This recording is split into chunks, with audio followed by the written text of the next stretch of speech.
Hello friends, Rupani પટેલની રસોઈમાં તમારું બધાનું સ્વાગત છે. હું બનાવવાની છું લચ્છા પરોઠા. તો એની માટે મેં ઘઉંનો લોટ લીધો છે, બરાબર. તો હવે એમાં આપણે મીઠું એડ કરી દઈશું. આ થોડું જીરું છે એ એડ કરીશ અંદર. ઓપ્શનલ છે, તમારે એડ કરવું હોય તો કરવાનું.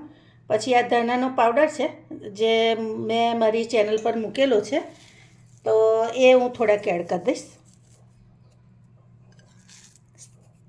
આની ફ્લેવર ખૂબ સરસ આવે છે, તમે એકવાર એડ કરી જોજો. હવે થોડું તેલનું મોણ એડ કરી દઈશું. હવે લોટને બરાબર મિક્સ કરી લેવાનો.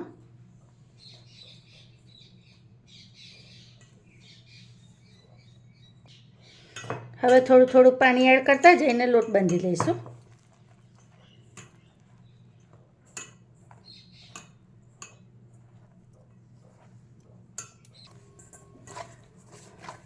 તો જો ફ્રેન્ડ્સ, આવી રીતનો લોટ બાંધવાનો. હવે થોડુંક તેલ રેડી અને એને થોડીક વાર આપણે રવા દઈશું.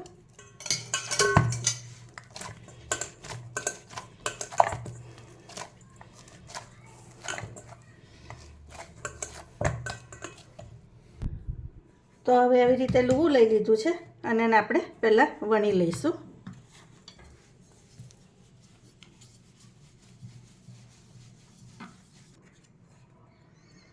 હવે આ ઘી છે, તો તમે ઘી બટર કંઈ બી લઈ શકો, બરાબર. આવી રીતે એને પછી આપણે અંદર એડ કરી દેવાનું અને ઉપરથી થોડોક લોટ એડ કરી દઈશું.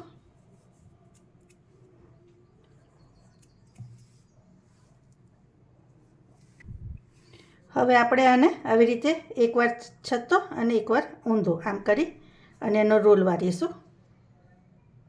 જો તમને બતાવું, આવી રીતે વાળતું જવાનું.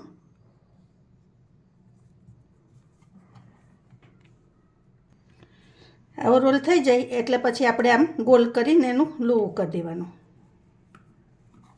બરાબર.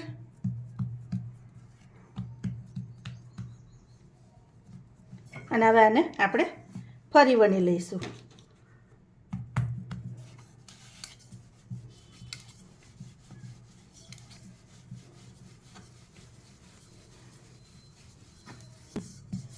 તો જો ફ્રેન્ડ્સ, આવી રીતે આપણે બધા વણી લઈશું પરોઠા, પછી બતાવું ફરી હું. તો ફ્રેન્ડ્સ, મેં 3 પરોઠા કરી લીધા છે, લચ્છા પરોઠા. તો આવી આટલા પતલા રાખ્યા છે, બરાબર. તો હવે શેકી લઈએ આપણે. હવે આપણે એની પર તેલ એડ કરી દેવાનું અને પરોઠો એક મૂકી દઈશું. હવે આપણે ફેરવી લેવાનું. હવે બીજી સાઈડ થવા દઈશું. હવે એની પર આપણે થોડુંક તેલ એડ કરી દઈશું. બંને સાઈડે થોડુંક થોડુંક એડ કરી દેવાનું.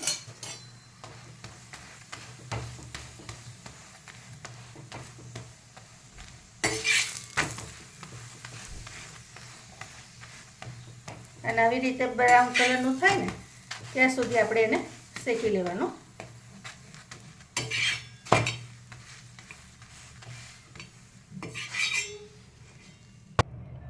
તો જો ફ્રેન્ડ્સ, આપણા લચ્છા પરોઠા તૈયાર છે. હું તમને એક બતાવું. તો એના બધા લચ્છા તમને જો, બધા લચ્છા જ અલગ અલગ દેખાશે તમને. જોયું? જો